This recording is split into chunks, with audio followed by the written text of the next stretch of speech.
ಕ್ಷುಲ್ಲಕ ಕಾರಣಕ್ಕೆ ಯುವಕರ ನಡುವೆ ಹೊಡೆದಾಟ ನಡೆದು ಓರ್ವ ಸಾವನ್ನಪ್ಪಿರುವಂತಹ ಘಟನೆ ಬ್ರಹ್ಮಾವರ ತಾಲೂಕಿನ ಕೋಟತಟ್ಟು ಪಡುಕೆರೆಯ 5 ಸೆನ್ಸ್ ಬಳಿ ಭಾನುವಾರ ತಡರಾತ್ರಿ ನಡೆದಿದೆ. ಮೃತನನ್ನ ಪಡುಕೆರೆಯ 30 ವರ್ಷ ಪ್ರಾಯದ ಸಂತೋಷ್ ಮೊಗವೀರ ಎಂದು ಗುರುತಿಸಲಾಗಿದೆ.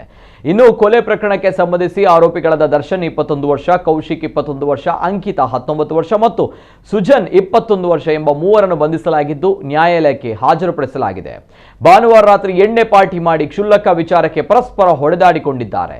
ಸಂತೋಷ ಮೊಗವೀರನಿಗೆ 4 ಮಾರಣಾಂತಿಕ ಹಲ್ಲೆ ಮಾಡಿದ್ದು ಆತ ಸ್ಥಳದಲ್ಲೇ ಕುಸಿದು ಬಿದ್ದಿದ್ದಾನೆ. ತಕ್ಷಣ ಸ್ಥಳೀಯರ ಸಹಕಾರದಿಂದ ಬ್ರಹ್ಮಾವರ ಖಾಸಗಿ ಆಸ್ಪತ್ರೆಗೆ ದಾಖಲಿಸಲಾಗಿತ್ತು. ಆದರೆ ಚಿಕಿತ್ಸೆ ಫಲಿಸದೆ ಸಂತೋಷ್ ಮೃತಪಟ್ಟಿರುವುದಾಗಿ ತಿಳಿದು ಬಂದಿದೆ.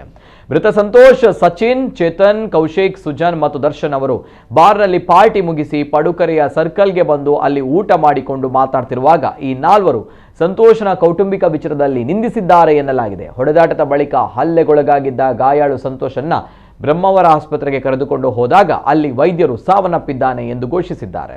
ಇನ್ನು ಸಂತೋಷ್ಗೆ ದರ್ಶನ್, ಕೌಶಿಕ್, ಜೋಗಿ, ಅಂಕಿತಾ ಮತ್ತು ಸುಜನ್ ಸೇರಿ ಅವಾಚ್ಯ ಶಬ್ದಗಳಿಂದ ಬೈದು ಮಾರಣಾಂತಿಕವಾಗಿ ಹೊಡೆದು ಕೊಲೆ ಮಾಡಿದ್ದಾರೆ ಎಂದು ದೂರು ದಾಖಲಾಗಿದ್ದು ಕೋಟ ಪೊಲೀಸರು ತನಿಖೆ ನಡೆಸ್ತಾ ಇದ್ದಾರೆ. 4 ಆರೋಪಿಗಳನ್ನು ಬಂಧಿಸಿ ನ್ಯಾಯಾಲಯಕ್ಕೆ ಹಾಜರುಪಡಿಸಲಾಗಿದೆ.